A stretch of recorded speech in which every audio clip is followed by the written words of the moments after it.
What do fitness, motorcycles, and billion-dollar brands have in common? Caleb Ralston.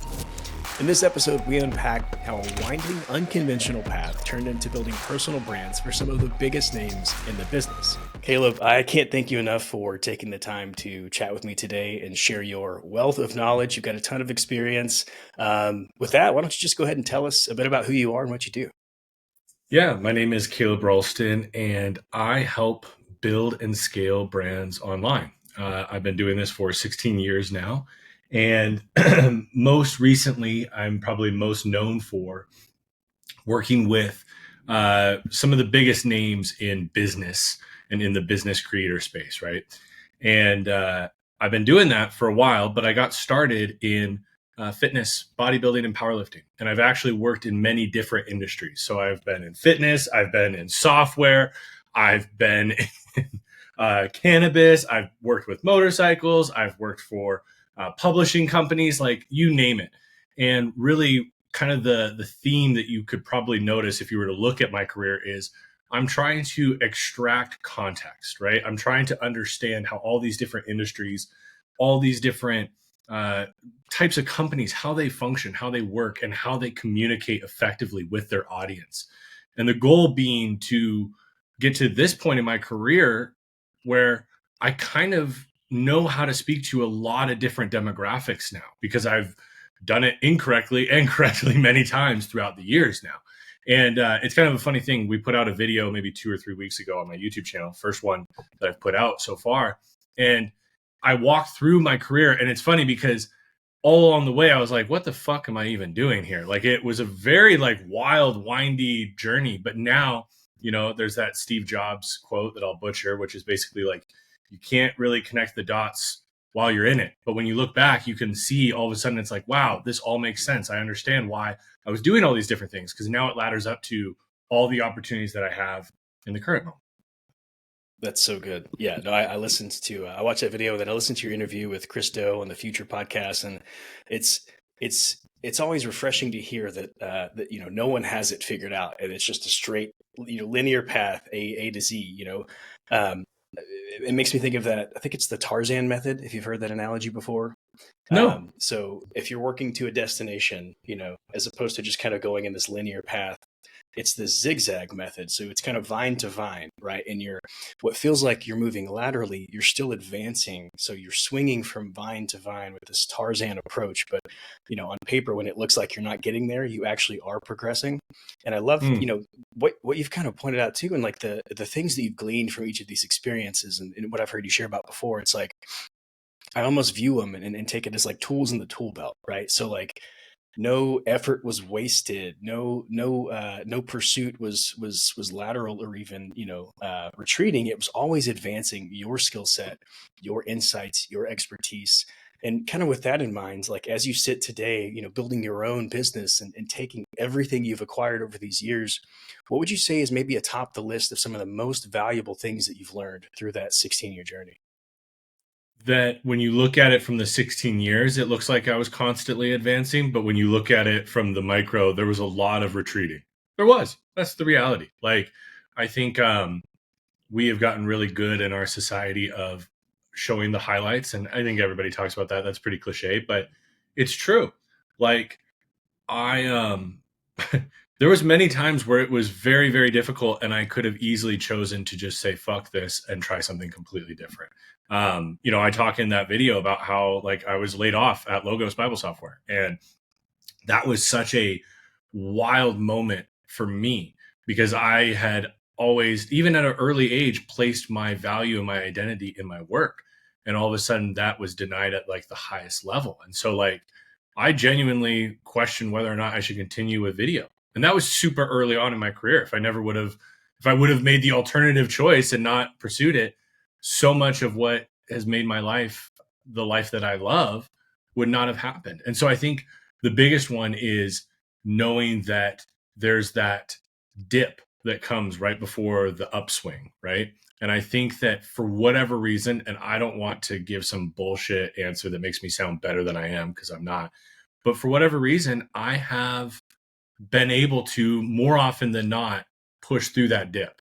So where a lot of people and friends and colleagues of mine end up giving up here in the bottom of that dip in the center. I think for whatever reason, I think I'm just very stubborn, honestly. I just push through and I'm able. And by pushing through, I don't think there's any sort of special woo-woo thing the universe does for that. I just think that that's the amount of time sometimes it takes for what we want to accomplish, for our goals to see and be realized. And so I think that that would be the biggest one that I would say is, I guess, consistency and like persistence, being willing to push through. I mean, I can't tell you how many, I mean, there's things that I won't share just due to being respectful of individuals all along the way. But the amount of times, like leading up to even the age of 25, that I had reasons to not continue pursuing video that were very reasonable, were massive. Like I kept being given all these different reasons to stop. And I guess I just continued. So I think that's the biggest one, right? That's the one that's applicable to every single scenario, is to just continue going. I think another one, though, is to trust your intuition. I think right now we're living in an age where data is ruling everything, and that's really incredible, right? Like humans on a personal level are getting obsessed with data, right? Obsessing over it. Huberman's partially been one of the reasons for this, right? Like people are obsessing with their sleep cycles, with their timing, their nutrition, everything. And I think that's super important. And obviously there's a lot of value in that. And it's valuable to make decisions in your career based on data. But I also think I've made a lot of decisions that I had no data to support, right? Like I think, and we'll probably talk about this later on, but I believe that when it comes to content creation, a lot of people inform how they make content off of data. Smart. But how do you innovate?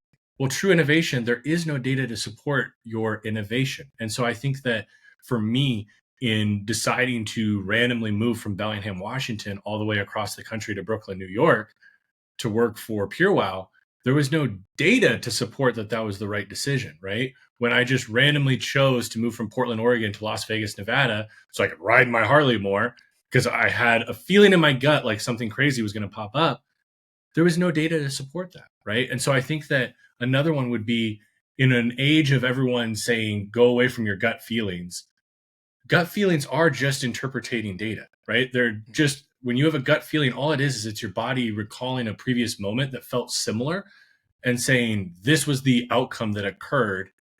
Be weary, be cautious that this might happen again, whether it's good or bad. And so I would say trust your intuition. I love that. I think too, what's so empowering about hearing both is that they're not out of reach for anyone. Like, being maybe like persistent and tenacious to maybe even a fault does have its benefits in a career, right? If you're the one, I heard you share about like you would take any job, you said yes to everything. And I think that's kind of like your rite of passage early on. Like when it's not proven, when you don't have the clout and you don't have you can't rest on your laurels. I do think you have to roll up your sleeves and do the work you don't want to do and acquire skills and all the things. But and kind of going back to like the way you framed it, it's like, that's something anybody can do and they can start now, regardless of industry, regardless of title, regardless of experience. And then kind of, the counterpart to that, like having that, being guided by both metrics, data, and intuition, it's such you don't have to kind of, anchor yourself into one thing and be so, steadfast and unchanging that you miss opportunities if you're allowing yourself to kind of be receptive of what's being placed before you. And I love both of those. I think it speaks to, I'm in a spot right now where like I work in a vacuum most times when it's my own business. It's just me and my ideas, and I'm kind of vetting them myself. And my wife is amazing. She's a saint, and she'll let me talk her ear off, most of the time when she's got a million things on her own plate. But, she can't really see from the perspective that I'm in because she's not in my industry. And I say that because, sometimes I find myself drifting to one extreme or the other, being, if there's not a perfectly clearly laid out strategy from step to step to step, then I can't advance with it. Or on the other end, if it doesn't feel true and artistic and whatever, inspired by creativity, then it's not authentic to me. And I think all that being said, I love how you mentioned that like in the moment, like when you're in that dot, you can't see the full picture. I think that's such a great reminder of like, just knowing that like you've acquired all that you need for whatever you're in at that time. And then to kind of know that that consistency and persistence will ultimately lead you to something else. So kind of in that, long rambly outline, what would you say to kind of like the blend of finding your voice, finding your style, your own point of view and perspective with content creation? How does someone go about maybe unearthing that, discovering that, revealing that, and still attaching it to something that can be, quantified, and it can be like goal oriented? Yeah. It sounds kind of like you're asking how do you kind of define your brand and your goal with your brand? Is that right? Yeah, Okay. absolutely. Well, I have a framework that I like to walk people through. It's very simple. It's just 4 parts, 4 questions that we're going to ask ourselves here. And it takes us to the end goal in mind and then reverse engineers from there to today. So the first question you're going to ask yourself is, what do I want to have happen? Right? What is the goal? What is the outcome that I want from doing this? Okay. And then number 2 is, well, in order for that outcome to occur, what would I have to be known for? Okay. What would people have to know me for in order for my desired outcome to happen? Then the third question is, what would I have to do in order to be known for that thing? Okay. And then lastly, again, this is super simple, but I promise this will provide more clarity than 99% of bullshit out there. The last question you ask is, what would I have to learn in order to do those things, to be known for the thing, to get the outcome that I want? And that literally takes you to today, right? There are things that, like, if you want to be known for X, maybe you need to start making content showing how you do X. Okay.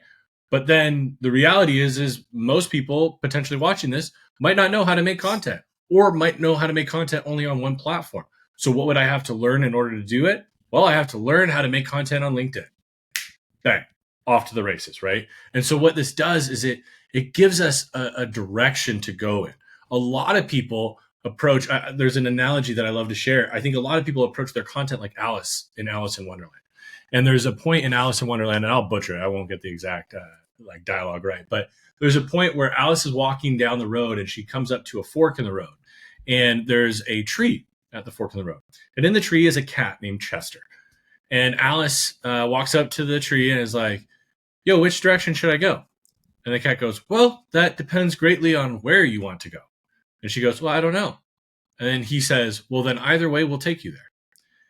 And the reality is if we don't have an end destination in mind, then we're going to end up somewhere, but it's probably not going to be where we want, right? And it's not going to be engineered the way that we want and help us achieve what we actually want to have happen. And so I prefer people to define where they're wanting to be, what they're wanting to have happen, and have that inform every decision they make on their brand, on their content, on literally anything in life.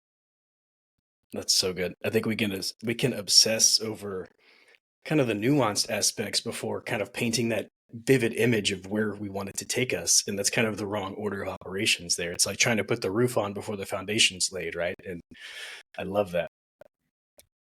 Whenever you're working with someone, or we'll go back to past experiences, because I think there's some success leaves clues, right? So there's evidence in what you've created. So no one can dispute it, right? It's not an ideal, it's not a theory, it's tangible, it's proven. So when you're working with when you're working with Gary, or you're working with Alex and Layla, and I know their brands are different, their audiences are different, but at the core of it, when you're making a piece of content, what are some of those? I like your outline for branding. I'll say, like, I like that framework. So are there other frameworks that you guys used when maybe, sifting through ideas and validating which ones are worth creating and worth pursuing? Or is there just kind of like this big, maybe master, template of all things needing to be refined and run through that before creating any content? Evan, I'm going to give you the greatest frame fucking possible for creating content. It's, can somebody else make this? If so, I'm not as interested, right? What is something no one else can make? And what you see online is the exact opposite of what I'm saying right now.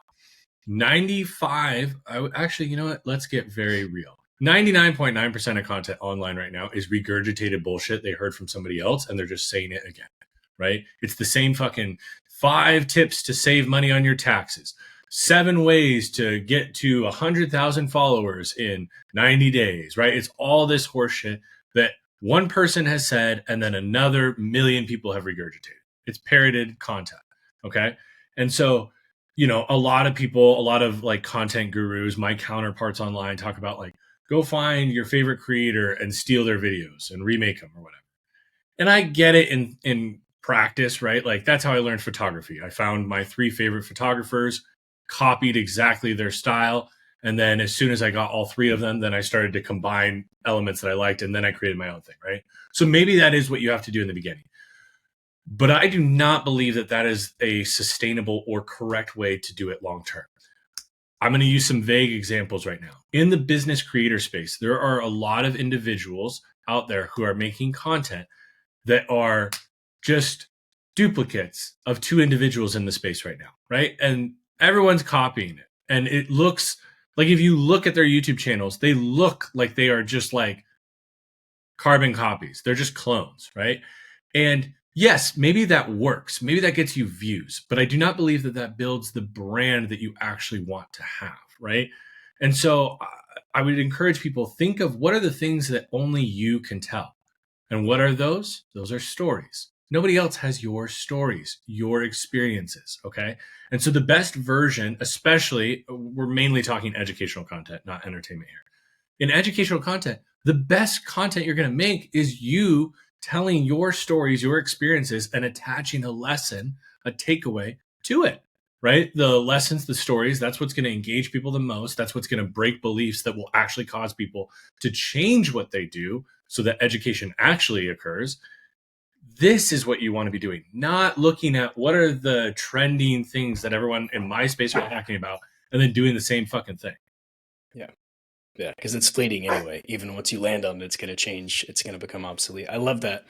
Whenever you're kind of sifting through, you're reflecting, right? You're trying to take something that you've experienced, a lesson that you've acquired, and effectively just share it with the you prior to having learned that lesson and experience. What's maybe an approach or even a framework, if you have one, to kind of like packaging and distribution that allows it to stand out from the noise? I have 2 answers for this because I think there's 2 different phases. It's actually great timing that you asked this. I had a call with a really big client yesterday, and they are they're wanting to start their personal brand. They're a very well-known individual, but they're not well-known online. They're well-known in more traditional senses. And they referenced a lot of the creators in the space and how they use the YouTube style packaging, right? And how that garners a lot of attention. And they were like, so that's what we're going to do, right? And I said, no, not in the beginning. So when I say YouTube style, what I mean is I think typically it's somewhat vague and it's leaving enough, it's specific enough that it gets you interested, but it's vague enough that you have to watch it in order to actually understand what's going on. Okay. And I don't think that that is the best kind of content to make in the beginning. I actually think in the beginning, you want to make more specific, deep content, not wide content. The reason why is when we were having this discussion, this person's head of content pushed back on me. And they were like, well, why would we do that? I want to get to 50,000, 100,000 subscribers in the first 2 quarters, right? And it was like, well, what brand do you consume that you respect and admire that got from 0 to 50K subscribers on YouTube in 3 months? There are people that have done it, but are they people that you're paying attention to still to this day? And they couldn't name a single person. And the reason why is because I have found, this is not a rule, so I'm sure somebody could break this immediately, but what I've observed is the people that go from 0 to 50K in 3 months do it lacking substance, okay? A lot of the individuals that you, Evan, probably admire, the influencers that you follow and trust, they probably had 6, 12, 18, 24 months of putting out really deep content that did not go wide. It didn't get a lot of views. But what they were doing was they were building the foundation of being an expert. And so that core audience came in with that knowledge so that when they started going wide and when they started attracting people that had no idea who they were and were trolling in the comments, their OG fans knew they were legit and they went and defended them on their behalf. That, in my opinion, is the better path. That's what I'm going to be doing in my content. You're not going to see me pumping out a video every single week on YouTube, playing the YouTube game. I'm doing shit. Literally, you will watch. I mean, I don't know when this is going to come out, so I'll change things the moment I get new information. So let's be clear here. But as of right now, the plan is like, we're not going to follow YouTube best practices because that's not my goal. I don't want my first year to be like optimizing to get the most amount of eyeballs. I want the eyeballs that see me to know, oh, Caleb's legit. Oh, Caleb can talk about brand, content, and team for 6 hours straight. Jesus fuck, right? Like, I want that to be cemented in the mind and then amplify it to go wider. Does that make sense? 100%. Yeah. Yeah. It's affirming too that, like, again, because we're talking about educational content, namely in the business space. And I think if you lack authority, if you lack proof, evidence, it really pokes a hole in anything and everything that you would say thereafter, because there's not a reason for someone to believe what you're sharing. And much to your point too, if you're just kind of parroting what's circulating and kind of, trending at the moment, that is such a fleeting, like, base to build on. And I do not believe it's, from the business perspective, I don't believe that it's wise to try to build your business on the back of that model. No, and it doesn't take advantage of your greatest resource, which is you. Yeah. And if you ignore your greatest resource and you try and borrow everybody else's and be everybody else, fuck, you're going to suck at being everybody else. Yeah. You will always be number 2 at best, but arguably you won't even make the top 100. Yeah. I mean, yeah, that speaks to, like, I think most with any creative kind of inclination, there's that artistry within you that wants to bring your uniqueness and your perspective and your touch to the thing that you do. And I think that, yeah, the one thing that you can start with that everyone has is their story and their experiences. So I'm really glad that you've outlined that, not just as a, an ingredient, but as like the beginning starting point for building the brand.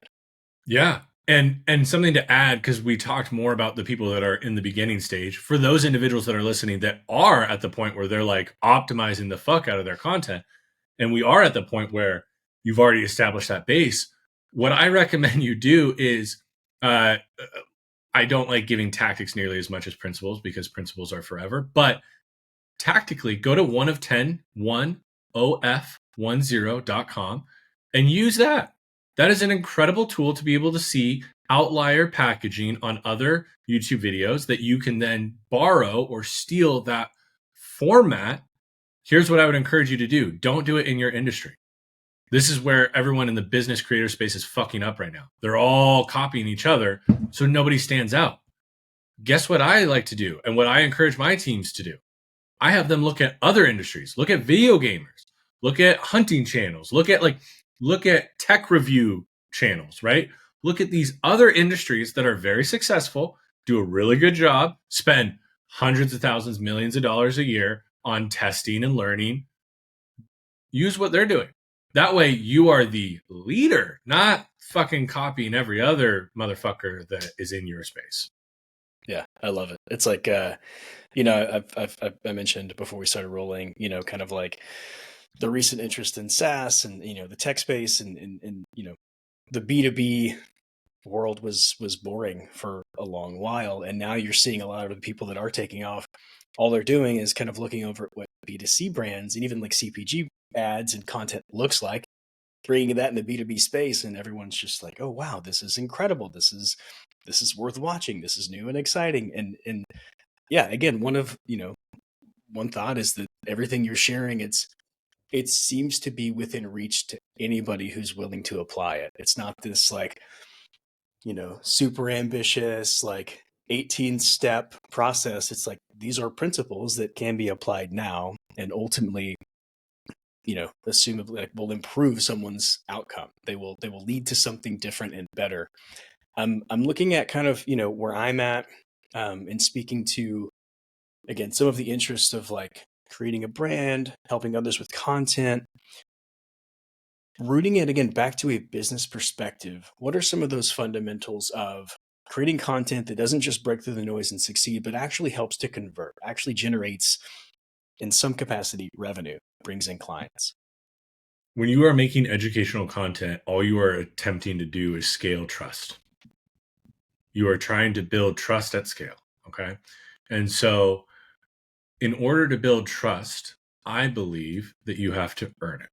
And so, the way that you earn it is, well, let's take a step back for a second. Let's define what brand are, so that we can all be on the same page, because that will inform kind of what I'm about to say. So, I believe that branding is pairing of two things. Okay. Good branding is an intentional pairing of relevant things done consistently. That is when brand, the noun, the byproduct, occurs. Brand is when the audience inherently associates those things that you paired together, and they inherently associate them together on their own. Okay. That's when brand occurs. So if that is the case with educational content, the way we scale trust is, in the beginning, we do good branding. We intentionally pair ourselves with success stories. Okay. Back to what I said earlier, the best kind of content is going to be sharing stories. You want to share your customer success stories. You can, generalize them, anonymize them if you need to, depending on kind of your agreements and stuff like that. Or, some companies have to, because their customers will feel very uncomfortable moving forward. So maybe you have to do that, but you want to share those stories. Okay.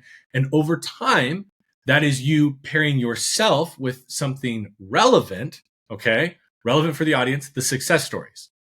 And what happens when you do this consistently? Eventually, the audience associates you with the success story. But that's not the end there.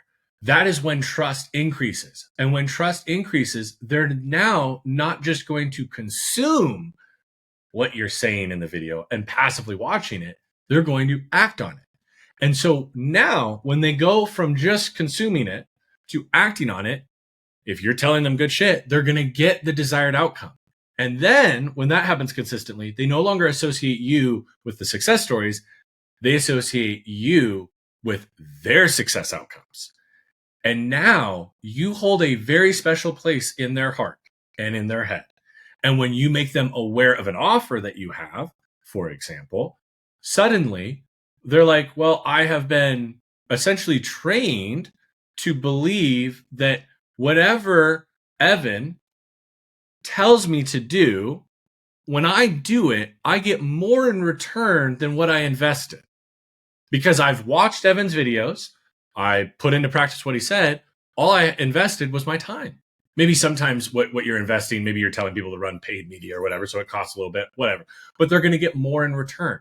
And so you're training them, you're teaching them this over time. And then when you make an offer, they're like, well, of course I'm going to act on this offer. I believe, I trust that what you offer me, what I have to invest in it, is far less than what I get in return.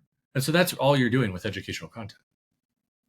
I love it. Again, so practical, and we're not having to. I was scripting up some copy this morning for a video I'm working on. There's a whole section where I've kind of walked through my story and experience it, and kind of how my framing for what I create now has shifted. In that, like, it's no longer putting something out, fingers crossed, hoping that when it goes out into the world that it performs somehow. It's knowing that, okay, there's a system and a method as to why I'm creating what I'm creating, and it has a purpose in that journey, in that cycle, like you just outlined.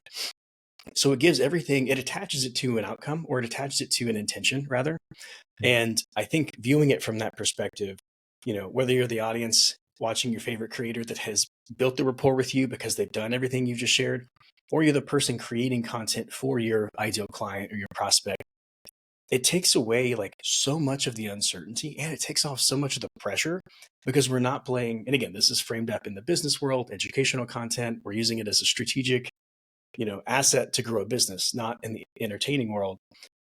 I think that it gives it so much more freedom to just like speak with authority, speak with conviction, speak, really with personality, and not have to try to be all of these other things that we're almost made to believe are necessary, right?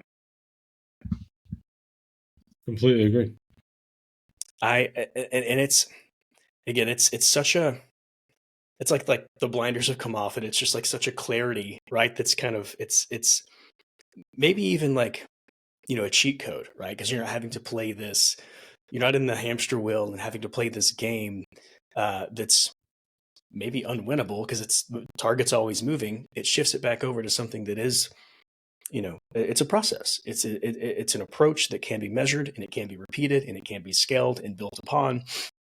So kind of in that, I guess, perspective, what are some of the things that I would say, you have seen from your 16-year experience working with some of the biggest names in the business space that were maybe some of the biggest wins, some of the biggest achievements through following something systematic that maybe even in that season didn't feel like it was going to be exponential or huge, but going back to perseverance, right? You guys knew that as a team, following this will result in a big outcome. It's hard because when I got to the point in my career where I was running a team, I always tried to engineer the fastest feedback loops possible so that we didn't have to sit and wait too long for that. So like a lot of what I try to engineer is, dude, it comes down to everything. Like even for a film session with the talent we're working with, I try to engineer an environment that gives them very quick feedback loops so that, 99% of people watching this or listening to this, they make a piece of content and they don't get a good feedback, like any feedback on it for maybe 6 to 8 weeks. That's insane, right? So I would say I would be falsely answering the question if I gave you some scenario, because I actually tried to create an environment where we didn't have to deal with that, I guess, and we didn't have to overthink it or debate it, because when we had an idea, there was a world where we could have feedback from the market on that idea within 24, 48 hours.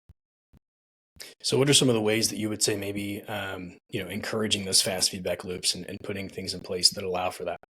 Yeah, I think one is creating an environment of posted, not perfected.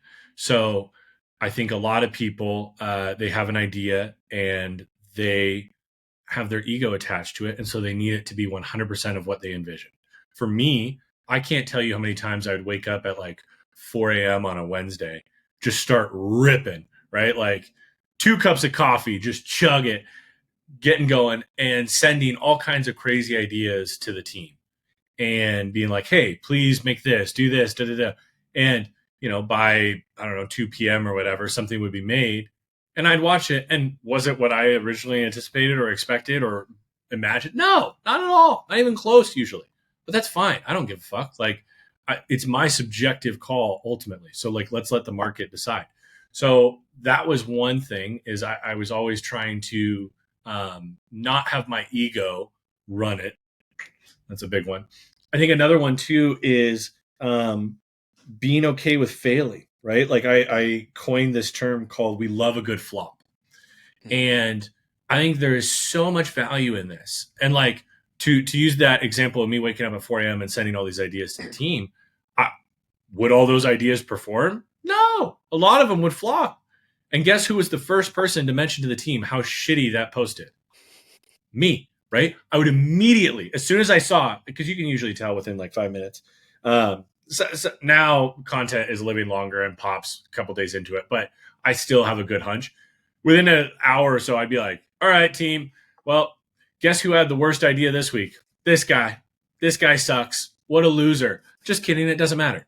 We love a good flop. And what that actually encouraged, it's funny and it's silly, but what that actually creates, Evan, is an ability for the team to not fear trying new things. 99% of creative and media teams make the same shit over and over because they know it's going to perform, but really because they're afraid, because most likely their leader has created an environment of fear. Fear because when a post goes up that's maybe a little bit different than normal and it doesn't perform well, that leader comes down with a heavy hand, like, why the fuck did we do this? This is my worst performing post of all time. Whereas I would see that and I would message the team and be like whoever made it, right? Like, I'd be like, yo, Trevor, this is the worst performing post of all time. Well done. Great job, dude. We know that the audience doesn't want this. and then never speak of it again. And I think that creates an environment where people want to try new shit and they're not afraid of it. And so I think that's how you create these fast feedback loops, is instead of all of these like crazy systems and processes and like 20 different steps, like you mentioned earlier. Yeah, like it's important to have checklists. It's important to have systems and processes. But ultimately, if you don't have the right culture and environment, none of that shit will save you. I love that. Yeah, I've heard the Harmon brothers talk about like their writing retreats and their, their writer's room and freedom of sharing ideas and, kind of deep diving into, different things from an artistry perspective. That seems to be a common theme when you're in that creative ideation phase. Like bad ideas are encouraged because like maybe from that you can kind of follow it out to something that might be a better fit. But if everything is like squashed immediately and you're editing real time, yeah, I love that you pointed that out. It does. It almost it keeps you in that bubble because it feels safe and it feels proven, and you're not able to explore. And I think the things that we enjoy most, and kind of like what you mentioned before, like when something does feel like it's new, someone's taking a chance. Someone had to try something that wasn't proven. And just like your experience, right? Moving to a place, like there wasn't data to back that, but it was maybe still kind of leaning into the intuition. So yeah, I love that. And it's interesting too, someone who's really achieved things to the level that you've achieved them. So you're not just speaking from assumptions, you're speaking from like you've seen it work for years and you've seen it work at the highest level, that there is a reality where, marketing and creative, or, whatever terminology we use, like objective, focused, goal oriented, strategic efforts to grow a business, coupled with and paired with fun, art, creativity, like they can live harmoniously and benefit a business and help it grow. I think it's an interesting distinction to make, though, Evan, because I actually define art and content differently. I think content is when you make it for them. I think art is when you make it for you. And I think if you're making something for a business, 99.99999% of the time, it should be content, not art. Right? I think people would make the mistake of labeling like Prada and these like high fashion luxury brands as they're making art. They're not. They're making something that they know their audience is going to associate or think as art, but really it's content. It's content made for their audience. They're making it with their audience in mind, right? Like an extreme example that I like to use, and I say this with all love and respect to the two people that I use as the example, but you have a Katy Perry versus an Ethel Cain. Okay. Katy Perry, amazing musician, right? Extremely talented. I would argue the majority of what she creates is content. Okay. I think a lot of it is reverse engineered with radio hits in mind. I haven't listened to a Katy Perry track recently, so I'm more referencing back when I was like in high school and shit. Just for anyone listening that's on the younger side, they're like, who is this Katy Perry? And then Ethel Cain is an artist that I fucking love, and I think she creates a universe and invites us into it. And she is clearly making her music for herself. And she's like, if you want to fuck with it, you can, but like this is for me. It's so clear and obvious. And so like I think that was something that Gary really helped me understand, is like I make art on my own time. Yeah. Right? Like I can go get my creative nut off on my own time and dime. But I shouldn't be trying to make my business or my client pay for that. When I'm working for them, I'm trying to make something that converts, that gets real business results, right? And so that's when we want to make content. That's so good. Yeah, that's helpful. That's, I've heard Alex talk about it, and you've done it a couple times, like defining a term so that you can then kind of really be on the same page about, on what you're speaking. I think that distinction, it's incredibly helpful for me. I'll say that because I've kind of like, I've gotten burned out with like a category of content that just felt lifeless. It felt void of me. I wasn't interested in it, and a lot of that was due to the things that you shared before. You're creating what everybody else is creating and like regurgitating it and just parroting it. But then I kind of leaned really heavily on the other side of like, what am I inspired to create today? It's not about them, it's about me. And that should not be attached to a business objective or outcome. That should just be done for the passion of creating the thing. Whereas content for the sake of growing a business needs to have those parameters in place. So that's tremendously helpful. And I think for me, again, that reveals so much and gives so much clarity to honestly the path. Yeah. And to be very clear here, this is not saying that one is right and the other is wrong. It's when you're doing it, make sure you have the right expectations in mind. Yeah. If you're going to make it for them, like here's a good filter. If you are making content and it's never performing, like I'm not talking 3 months, 6 months, 9 months. Yeah, nothing's going to perform for your first 9 months. Nothing's going to perform for your first 18. But if you're like 2 years in and it's still not hitting in any way, you've never had anything, well, maybe you're just making bad content. Okay.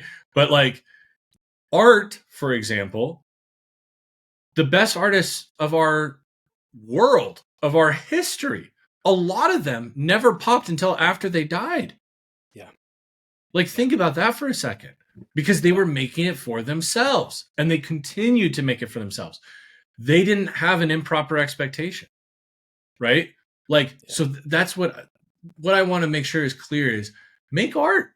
Just don't expect it to pop. Make art for yourself. And if people resonate with it, amazing. If 5 people, 5,000 or 5 million, amazing. Now, content, you should eventually be getting people that are resonating with it and that are fucking with it. And if you're not, then you're not doing it well. I would say it's hard to tell someone you're not doing art well. Yeah, there's objective and subjective, and yeah, it's helpful because I think for a long time I've tried to like bake in selfishly like creative fulfillment from the work, and I think that they do need to be independent of one another. You can I still think you can get creative fulfillment from the work you do, but in terms of like, you know, a singular piece of content created with just like, you know, the selfish desire and then trying to like, you know, squeeze that into something that has business parameters. Well, I also think like what you're describing is we live in a black and white world, and this is not a black and white thing. You can have nuance to it. So I'll use a project that we've been working on as an example. And when I say we, I mean my team and I have a full-time content director and then like a part-time contractor that I use for motion graphics. And we have this. When is this coming out? When is this going to be released? My goal is Probably to in put this out April. 1 to 2 weeks. I'd love it to go out next week. Okay, cool. So if it goes out before April, if you're listening to this before April, then I will speak more vaguely. We have this big project that we've put a lot of time, resources into. A lot. For me, at least, I should say. And I think that we were making content with it because I had you all, the audience, in mind with everything that we did, pretty much. But I believe that this piece may actually be easier to consume if I was in one setting the whole time. But we have 4 different sets that we used with 4 different wardrobes with those sets because I want to apply my traditional production background that not a lot of people know about to the content that we're making. Now, not to a ridiculous point to where it's like everything costs 50 grand every video and it takes fucking 4 months to do. No, I'm not talking about that. But at a certain level, I want a little level of intentionality to it. Do I think that that is going to help the audience consume the content better? No, I do not. That is me injecting a little bit of art into it. That is for me. Some people may resonate with it, and that's awesome. And maybe I get lucky, and maybe it does help. But I don't have any data to support that that's going to make it better, right? The way that we did the intro and filmed the intro and cut it down from 3 minutes to 22 seconds, that I have data to support, right? And so like, I do think that in your content, you can have moments where you inject art into it. But again, we need to be clear on expectations. There is a chance that the way that I did this will actually cause people to drop off sooner and the performance will do worse because of the artistic choice that I made. And I have to be okay with that. Yeah, that's good. Yeah, because I mean, we at the end of the day, we do operate in an industry that there is so much room for creative choice and it could sprout and become so many different things. And you've coming obviously from a production background, and I love visual storytelling, whether it be shows or movies or whatever. But like, I've heard it said like a movie or a film is created 3 times, like when it's written, in production, when it's filmed, and then when it's edited. So it's like all that to say, like, there are so many points in which things can be tweaked and adjusted and manipulated to where it's this tree, right? And any one branch has multiple leaves of whatever creative decisions could be added to or taken away from it. So, maybe in a space where we're always wanting like exact clarity, what's the next step? We need this SOP, we need the exact next step. It's a lot more of that, dance that you talked about before with data and intuition. And it's kind of like letting the two kind of, whenever it's their turn, and using them both collectively kind of in conjunction with each other the whole while. Absolutely. I'm really curious. So like, we've talked about kind of the sequence of someone getting started, some great tools to begin with, some great frameworks to start with. And then you've, shared a bit on someone who is gaining traction, things that they can look at to really scale that traction. What would you say with the ever shifting, ever changing landscape of platforms and, interests and attention spans and all the different things that, to some point should be considered? How does someone maintain momentum, in particular as, a creator founder or someone in that vein of trying to run a business and create content that benefits that business? What are some things they can do to, if they've gained momentum, to maintain it and build upon it? Team. You can't do it alone. And so eat into that profit of yours a little bit and hire somebody. It was the first thing I did in building my business. I immediately went and hired somebody to do my content, and I'm paying them really, really fucking good. Like, it's not like, it's not somebody I'm paying $55K a year. Like, it's not a $65K a year role. Like, I'm paying them really fucking well because this is a super important part of my business. And so, for all y'all listening and watching, it's not some secret AI tool, at least not as of Tuesday, March 18th, 2015 or 2025. Jesus, 2015. Yeah, that's not the secret. The secret's not some crazy new project management system and process in your Asana or ClickUp. It's going to be hiring a team and building people that can amplify and run with your vision. They're the ones that are going to accelerate things for you. And so I think for the practical, like, what the fuck do I do? How do I hire? Or who do I hire? You need to look at what is the biggest constraint or bottleneck in your process right now. So let's say, for example, you are an individual creator and you're really good at filming these videos. You have 10 videos in the queue and it's been taking you a whole month to edit that first one. Well, what you're going to probably find is that you would be able to get this content out to the market and improve your content, because you would get the learnings from the market a lot sooner if you hired an editor. So that's what you're going to do. You're going to hire an editor, and that's how you're going to stay consistent. And then what I would argue is you probably want to fill your biggest bottleneck first. A lot of people, it depends on what your goal is. If your goal is to do this long-term consistently at a fairly high level, don't hire out what you hate doing. Hire out what is moving the slowest first.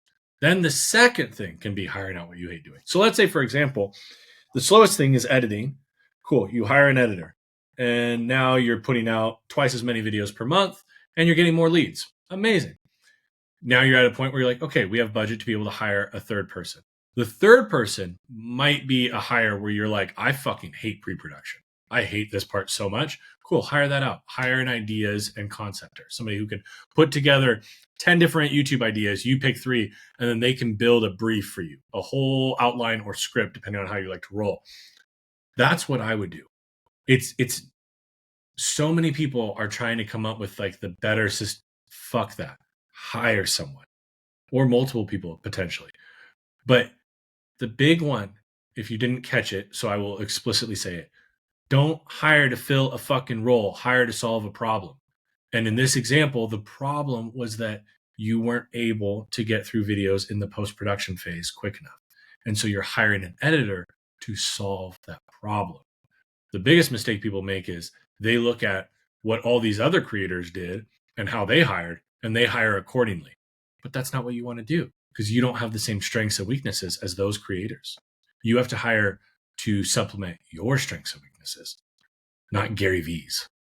Yeah, that's so good. I love how your brain just seems to work like there's so many parallels in what you just outlined, what happens internal, that what someone would do externally to grow the business. Like if you're providing a service or a product to the market, make sure it solves a problem, right? Mm-hmm. And you're hiring internally, make sure it solves a problem. Like it's all to build and maintain momentum and to be able to keep the thing moving in the direction that you're wanting to go. And I love, again, like everything you've outlined since the beginning of our conversation has been like, no one has excuses, basically. Like they could implement these things if they so choose, and there are no excuses to prevent them from doing so, right? Because it's not this aspirational thing. It's either a framework or it's a process that can be applied. So kind of looking at, if we zoom back out and you're looking at this collective of what you've experienced, what you've learned, what you've acquired, kind of as a whole, and you go back to maybe the earliest days of feeling like, okay, there's something here, right? Like it wasn't proven, it was that intuition.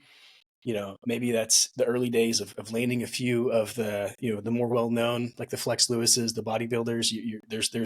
There's reason to believe that this is something worth pursuit. Or maybe it was fast-forwarded a bit. You have a job at a well-known, Logos Bible software, like wherever that point was that it started to feel to you like, all right, yeah, this is something that it won't come without its challenges, but it's something that I feel like I should be on. Given what you know now, what would you say to yourself in that moment to kind of either A, like just be a word of encouragement to keep on that pursuit, on that path, or B, if there were opportunities to maybe, either fast track something or avoid an obstacle, what would you say to yourself at that point?